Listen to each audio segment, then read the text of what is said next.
Hello students, कैसे हैं आप लोग। आशा करती हूँ कि आप लोग सही होंगे, स्वस्थ होंगे। मैं बायोमॉलिक्यूल्स से आपके लिए एक नया टॉपिक लेके आई हूँ, metabolites.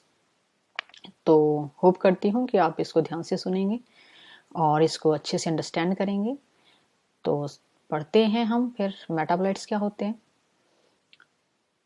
Term metabolites means smaller molecules. अगर हम मेटाबोलाइट्स का मतलब समझें तो इसका मतलब होता है स्मॉल मॉलिक्यूल्स। अगर हम बायोकेमिस्ट्री के पॉइंट ऑफ व्यू से समझें तो मेटाबोलाइट्स क्या होते हैं। ए मेटाबोलाइट इज एन इंटरमीडिएट और एंड प्रोडक्ट ऑफ मेटाबॉलिज्म।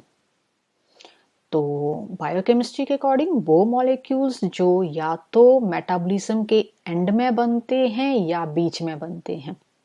अब आप पूछेंगे मेटाबॉलिज्म क्या होता है। तो जो भी हमारे शरीर के अंदर प्रोसेसेस चल रही होती हैं, केमिकल रिएक्शन चल रही होती हैं, उन्हें हम मेटाबॉलिक एक्टिविटीज बोल देते हैं। यानी कि कुछ चीजें जो हैं वो जुड़ रही होती हैं, कुछ मॉलिक्यूल जो हैं वो टूट रहे होते हैं। जो मॉलिक्यूल्स जुड़ के बड़ा मॉलिक्यूल बना रहे हैं उन रिएक्शंस को हम बोल देते हैं एनाबॉलिक रिएक्शंस। और जब बड़े मॉलिक्यूल्स टूट के छोटे मॉलिक्यूल्स बनाते हैं तो वो रिएक्शंस होती हैं कैटाबॉलिक रिएक्शंस। और इन्हीं दोनों रिएक्शंस के टोटल को हम बोल देते हैं मेटाबॉलिक रिएक्शंस।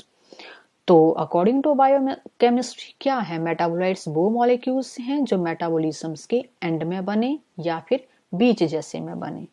जैसे कि हम एक एग्जांपल ले लेते हैं। आपने सुना है और आप जानते होंगे सेलुलर रेस्पिरेशंस। ठीक है, सेलुलर रेस्पिरेशंस दो टाइप की होती हैं, एरोबिक रेस्पिरेशंस और एनएरोबिक रेस्पिरेशंस। और इन दोनों रेस्पिरेशंस का फर्स्ट स्टेज क्या रहता है, ग्लाइकोलिसिस। अब ग्लाइकोलिसिस में क्या होता है, एक ग्लूकोज मॉलिक्यूल टूट के हमें क्या देता है, दो मॉलिक्यूल्स पायरुबिक एसिड्स के। यानी कि ग्लूकोज में कार्बन होते हैं 6 और पायरुबिक एसिड में होते हैं 3। तो कितने हो गए, वो कितने बनेंगे, ऑटोमेटिकली 2 ही बनेंगे। 2 मॉलिक्यूल्स ऑफ पायरुबिक एसिड्स बनते हैं एक ग्लूकोज के टूटने से। तो ये पूरी प्रोसेस जो साइटोप्लाज्म में हो रही होती है वो क्या होती है, कैटाबॉलिक रिएक्शन।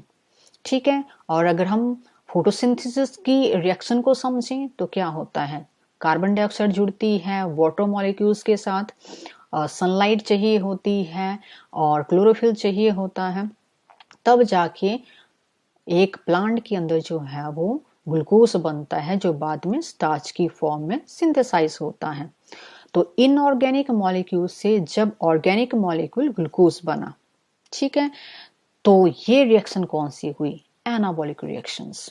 तो इस तरीके की जब रिएक्शन चल रही होती हैं सेल के अंदर तो वेरियस बायोमॉलिक्यूल जो हैं वो बनते हैं, टूटते हैं। तो बायोकेमिस्ट्री के अकॉर्डिंग वो मेटाबोलाइट्स हैं। ठीक है, मेटाबोलाइट्स जो हैं वो दो टाइप के हो गए, primary metabolites and the secondary metabolites. तो प्राइमरी मेटाबोलाइट्स कौन होंगे और सेकेंडरी मेटाबोलाइट्स कौन होंगे। तो प्राइमरी मेटाबोलाइट्स कौन होते हैं, ये लगभग सभी लिविंग ऑर्गेनिजम्स के अंदर प्रेजेंट हैं। ठीक है, मेटाबोलाइट्स नेचुरली प्रेजेंट होते हैं लिविंग ऑर्गेनिजम्स के अंदर।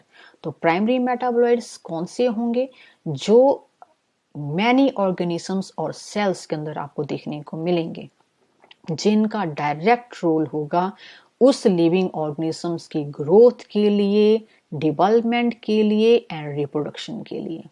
ठीक है। और सेकेंडरी मेटाबोलाइट्स में ये आपको नहीं देखने को मिलेगा। पहली बात तो ये जो है वो आपको रिस्ट्रिक्टेड सेट्स ऑफ ऑर्गेनिजम्स और सेल्स में ही देखने को मिलेंगे। कौन, सेकेंडरी मेटाबोलाइट्स। आपको कुछ ही प्लांट्स में, फंजाइस के अंदर, बैक्टीरिया के अंदर देखने को मिलेंगे। लेकिन primary metabolites basically they are found in all organisms और सेल्स, जिनका रोल क्या है, they perform the physiological functions of the organisms. जबकि सेकेंडरी मेटाबोलाइट्स क्या फंक्शन करते हैं जिस ऑर्गेनिज्म में वो प्रेजेंट हैं, दैट इज नॉट सर्टेन। ठीक है, वो जो है वो इकोलॉजिकल फंक्शन परफॉर्म करते हैं। अब इकोलॉजिकल फंक्शन क्या होता है, इन्वायरमेंट के हिसाब से। दूसरी चीज जो है वो जैसे कि सेकेंडरी मेटाबोलाइट्स में आप एग्जांपल्स देखो तो पिगमेंट्स भी हैं। पिगमेंट्स कलर जो है वो फ्लावर्स को कलर देते हैं। कोई फ्लावर्स कलरफुल होता है तो पॉलिनेटिंग एजेंट जो हैं उनको अट्रैक्ट करता है, पॉलिनेशन में इसका रोल रहता है। तो सेकेंडरी मेटाबोलाइट्स का ये फंक्शंस जो है वो बेसिकली रहता है। अब आपके प्राइमरी मेटाबोलाइट्स में एग्जाम्पल्स देके रखे हुए हैं। ये एग्जाम्पल्स आपकी एनसीईआरटी बुक के हैं और ये एनसीईआरटी के जो भी एग्जाम्पल्स हैं वो तो आपको ध्यान में रखने ही होते हैं। तो कौन कौन से एग्जाम्पल्स होते हैं प्राइमरी मेटाबोलाइट्स में? Amino acids, nucleotides, nucleosides, nitrogen bases, sugars, fats and oils. जबकि सेकेंडरी मेटाबोलाइट्स के एग्जाम्पल्स कौन कौन है? Alkaloids, flavonoids, rubber, essential oils, antibiotics, coloured pigments, scents, gums, spices. ये क्या हो गए? Secondary metabolites. अब आप आते हैं दूसरी स्लाइड के ऊपर। तो ये दूसरी स्लाइड्स में आपको दिख रहे हैं बहुत कलरफुल सी चीज़ें हैं, प्लस जो है वो एक टेबल बना के रखा हुआ है। तो ये जो है वो टेबल है सेकेंडरी मेटाबोलाइट्स का। ये सेकेंडरी मेटाबोलाइट्स का टेबल जो है वो आपकी एनसीईआरटी की बुक से एज इट इज़ उठा लिया गया है, क्योंकि ये जितने भी एग्जाम्पल्स हैं वो आपके लिए बड़े ही इम्पोर्टेंट हैं और ये सारे जितने भी प्लांट्स हैं वो इनके साथ एसोसिएटेड हैं। तो पहला है पिगमेंट्स। ये सेकेंडरी मेटाबोलाइट्स हैं और इन पिगमेंट्स में एग्जाम्पल्स हैं कैरोटीनॉइड्स और एंथोसाइनिन्स। कैरोटीनॉइड्स पिगमेंट्स जो हैं वो इसमें कैरोटीन आती है, जेंथोफिल्स आते हैं।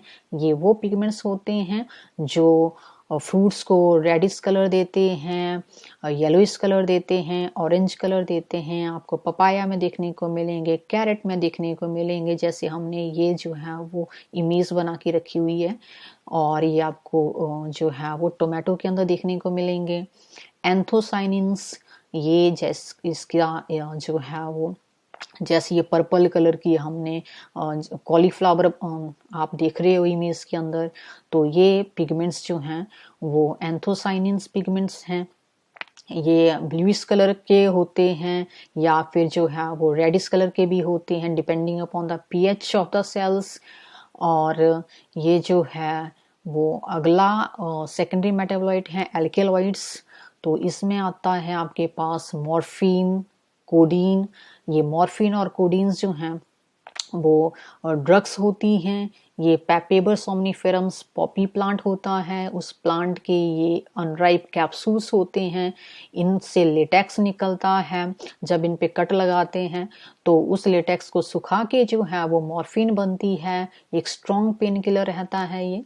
तो कोडीन है, कोडीन भी इसी प्लांट के सेप से बनती है। तो कोडीन भी एक जो है वो सेकेंडरी मेटाबोलाइट है। ये कफ सिरप में यूज किया जाता है। देन टर्पिनोइड्स आते हैं। तो टर्पिनोइड्स में मोनोटर्पिन्स हैं, डाइटर्पिन्स हैं। ये जितने भी कॉनिफरस प्लांट्स होते हैं उनसे जो गोंद निकलता है, बिरूजा जिसको कहते हैं, तो उनके अंदर टर्पिन्स होते हैं, तो वो भी इसी में आते हैं, सेकेंडरी मेटाबोलाइट्स में आते हैं। देन एसेंशियल ऑयल्स, ये लेमन ग्रास ऑयल है। लोग आजकल जो है वो ग्रीन टी पीते हैं, तो उस ग्रीन टी में भी ये डाला जाता है।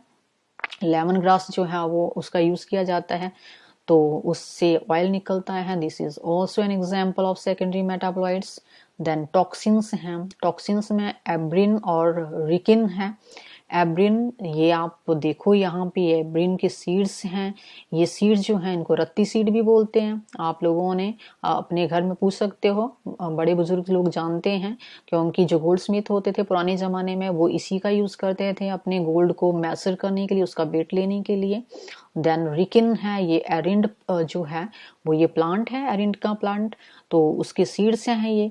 तो इन सीड्स के से भी इनसे टॉक्सिन निकलता है, बहुत जहरीले होते हैं ये। तो ये रिकिन जो है वो टॉक्सिन है इन सीड्स से। तो ये भी सेकेंडरी मेटाबोलाइट का एग्जाम्पल है। लैक्टिन्स में ये एग्जाम्पल है कॉनकेन वैलिन ए। ठीक है, कॉनकेन वैलिन ए। लैक्टिन जो है वो ये जैक सीड हैं, ये फलियां सी हैं, तो लेग्यूमिनस प्लांट्स में आती हैं ये फलियां। तो उस जो है वो इनके सीड से ये लैक्टिन जो है वो इनके सीड्स में होता है, और ये लैक्टिन भी एग्जाम्पल है अगेन सेकेंडरी मेटाबोलाइट्स का। ड्रग्स में विनब्लास्टिन ड्रग है, करक्यूमिन जो आपका टर्मरिक है उसके अंदर मिलता है, स्पाइसेस में आता है ये। तो जो करक्यूमिन होता है इसकी वजह से जो टर्मरिक होती है इसका यूज़ जो है वो किस लिए किया जाता है, एलर्जी के केसेस में किया जाता है। आप अपने जो पुराने बुजुर्ग होते हैं वो जानते हैं कि हल्दी जो है वो आयुर्वेद में बड़ा इम्पॉर्टेंट रोल प्ले करती है, ठीक है, हमें बहुत सारी बीमारियों से बचाती है, इन्फ्लेमेटरी रिएक्शंस को ये कंट्रोल करती है, तो ये भी सेकेंडरी मेटाबोलाइट में आती है। हम बात करें थे विनब्लास्टिन, तो ये विंग का प्लांट होता है। इस प्लांट से के अंदर जो है वो ये जो है वो इसके सेल्स के अंदर ये ड्रग विनब्लास्टिन्स जो है वो प्रेजेंट होती है। इसका यूज़ कैंसर को ट्रीट करने में किया जाता है। देन जो है वो पॉलीमेरिक सब्सटेंसेस हैं, पॉलीमेरिक सब्सटेंसेस में रबड़ हो गया, ये प्लांट है पार्थेनियम अर्जेंटेटम, सॉरी पार्थेनियम अर्जेंटेटम। तो इस प्लांट के जो सेल्स होते हैं उन सेल में ये रबर बनता है, देन इसको एक्सट्रैक्ट किया जाता है, this is the natural rubber. तो ये भी सेकेंडरी मेटाबोलाइट्स में आता है। देन गम्स आते हैं, सेलुलोज आता है, ये सारे ही एग्जाम्पल्स हैं सेकेंडरी मेटाबोलाइट्स का। तो मेटाबोलाइट्स क्या हो गए, they are found naturally in the living organisms. जो मेटाबॉलिज्म्स का एंड प्रोडक्ट हैं या फिर मेटाबॉलिज्म के दौरान जितने भी इंटरमीडिएट्स बनते हैं वो सारे जो है वो किस में आते हैं, मेटाबोलाइट्स में आते हैं। तो होपफुली आपने इस वीडियो को ध्यान से सुना होगा, इन इमेजेस को आप अपने दिमाग में रखिए तो आपको इन एग्जाम्पल्स को समझने में थोड़ा इजी हो जाएगा। तो हम ये समझते हैं या बिलीव करते हैं कि आप जो है वो इस वीडियो को देख के कुछ ना कुछ गेन करोगे, और अगर कुछ गलतियां हैं या फिर आपको कोई जो है वो चीज़ दिख नहीं रही है या फिर स्लो हो गया है या फिर फास्ट हो रहा है तो आप प्लीज़ अपने कमेंट्स मुझे दीजिएगा, आपके कमेंट्स का मुझे इंतज़ार रहेगा। देन हम आगे चल के बायोमोलिक्यूल्स का अगला पार्ट करेंगे, bio micro molecules and then bio macro molecules. तो होपफुली आप जो है वो एंजॉय कर रहे होंगे इन वीडियोस को देख के और कुछ ना कुछ गेन कर रहे होंगे। Then thanks for watching.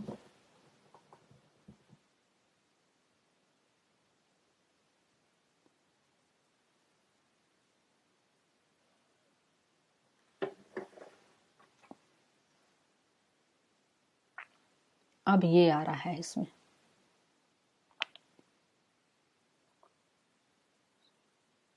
Bill भी लॉस्ट। कैंसिल निकाल तो कितने क्लिक था, किस पर कितने क्लिक, कैंसिल रिकॉर्डिंग क्या नहीं बोले जो कैंसिल करना, रिज्यूम करना वन दी मास्टर पे पोई इसके बाद बहुत दिलो में चल रिज्यूम करना है भाई, ता कुछ ज्यादा वीकेंड चना रुक